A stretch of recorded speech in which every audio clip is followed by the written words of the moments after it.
Hi friends, அனைவருக்கும் கவிதாவோட வணக்கம். Shorts பார்த்துட்டு காத்துட்டு இருக்கிற உள்ளங்களுக்கு நன்றி நன்றி நன்றி.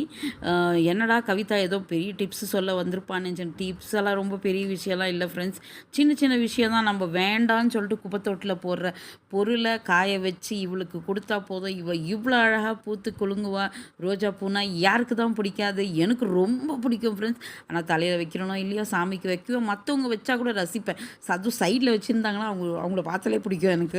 ரோஸு சைடில் யாரெல்லாம் வைக்கிறாங்களோ அவங்கள பார்த்தா ரொம்ப பிடிக்கும். நிறைய பேர் சென்ட்ரல் கூட வைப்பாங்க. சைடில் வச்சுருந்தா இன்னும் கொஞ்சம் அழகு தாசி தான் அது. அந்த இது ரொம்ப பெரிய விஷயம்லாம் இல்லை ஃப்ரெண்ட்ஸ், சின்ன விஷயந்தான். நம்ம டீ போட்டு குடிக்கிற டீ தூளை எடுத்து வச்சுக்கோங்க, வேஸ்ட் பண்ணாதீங்க.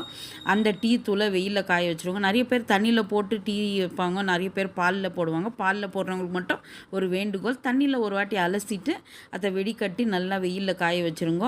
அப்புறம் வாரானா முட்டை ஆம்லேட் போட்டு சாப்பிட்றோம் இல்லை, அந்த முட்டை தோலை தூக்கி கீழே விசிற அடிக்காதீங்க. அத்தையும் ஒரு அலசிட்டு தண்ணியில் லைட்டாக ஸ்மெல் வரும் இல்லைங்களா, அதனால் லைட்டாக ஒரு அலசிட்டு அத்தையும் லைட்டாக தூள் பண்ணி நல்லா வெயிலில் டீ தூள் கூடவே காய வச்சுட்டு பவுட்ரு பண்ணி வச்சுக்கோங்க. பவுட்ரு பண்ணி வச்சுட்டு வாரத்தில் ஒரு நாள் இல்லை அட்லீஸ்ட் 15 நாளைக்கு ஒரு வாட்டி 10 நாளைக்கு ஒரு வாட்டியாச்சும் போட்டால் கூட போதும். அவளுக்கு அதுவே சாப்பாடு ஜாஸ்தி தான்.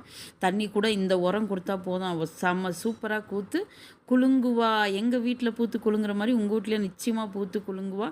எங்கள் வீட்டில் பாருங்கள், சின்ன தொட்டி கூட இல்லை, சாரி பக்கெட். அது ஒரு 25 லிட்டரு பெயிண்ட் பக்கெட்டில் தான் வச்சுக்கிறேன் நான். 2 3 4 ரோஸ் வச்சுக்கிறேன். எல்லாருமே மொக்கு எடுத்துக்கிறாளுங்க. அப்படி ஒரு சந்தோஷம் எனக்கு. அந்த சந்தோஷத்தை உங்கள் கூட ஷேர் பண்ணோம் தான். நிறைய பேர் இப்போது எல்லாருமே மாடி தோட்டம் வைக்க ஆரம்பிச்சுட்டுக்கிறாங்க. அதுலேயும் ரோஸ் வைக்காத வீடே நிச்சயமாக இருக்காது. அதனால தான் இந்த டிப்ஸ் சொல்கிறேன்.